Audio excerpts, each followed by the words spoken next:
we get the clarity from the density function. So capital F of x is given to you as, can the function capital F of x is c into 1 minus x square be a distribution function? The first and foremost rule what I know is I will have to differentiate this.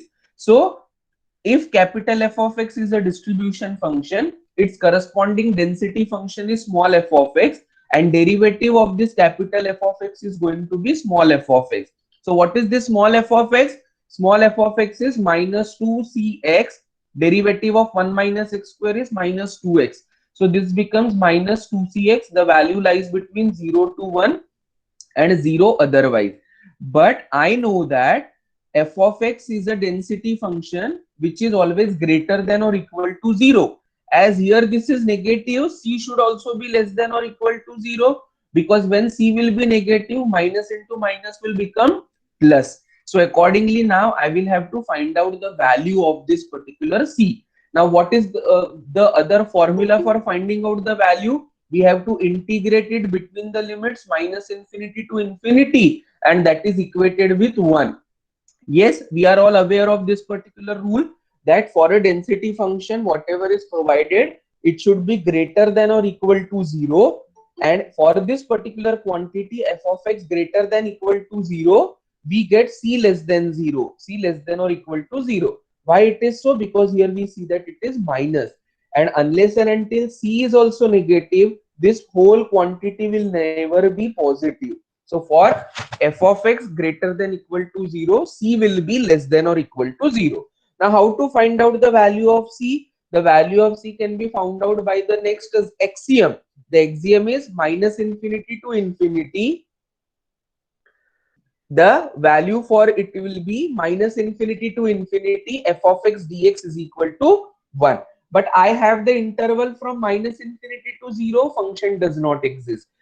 The value for 0 to 1 is our original given function, and 1 to infinity again the function does not exist because the value is 0 otherwise. So by doing so I can get the value of the function over here, or the constant over here is c is equal to minus 1.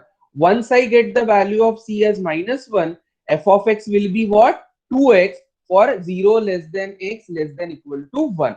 Now what is the highest value that f of x can take? The highest value that f of x can take is 1. Here if you see, the function is getting doubled, the variable is getting doubled. So if I take the value of x which lies between 0 to 1, if I take the value of x as 0.5, 2 into 0.5 will be 1.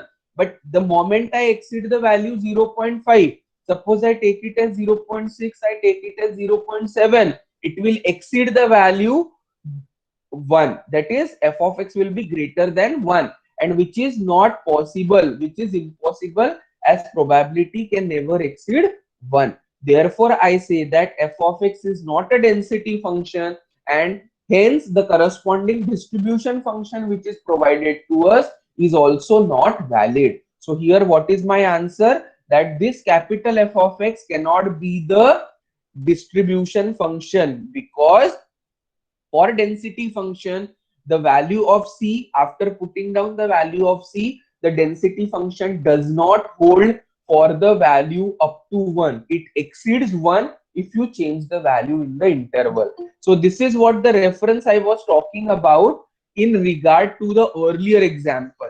In earlier example, what I found the function? I found the function f of x as this. For x greater than 0, for x is equal to 0, the minimum value of e to the power 0 what it can take is 1. For e to the power 2, for e to the power minus 2, it will be 1 upon e square, and 1 upon e square is surely less than 1. So if you go on increasing the values greater than equal to 0, you will always get the less value, or the value which is always less than 1. And whatever is the highest value, which is infinity, e to the power minus infinity is also 0. So my condition for small f of x, which is a density function, will always be less than 1. On the contrary, in this particular example where the function becomes 2x, it is not between the value 0 to 1.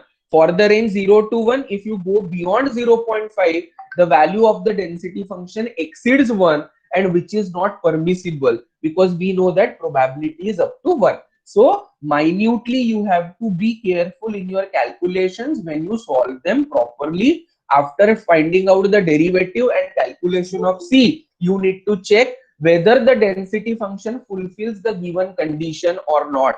If it is not fulfilling the given condition of the probability, we cannot say that it is a density function, and hence in turn the given distribution function also does not hold. So this was the example regarding the distribution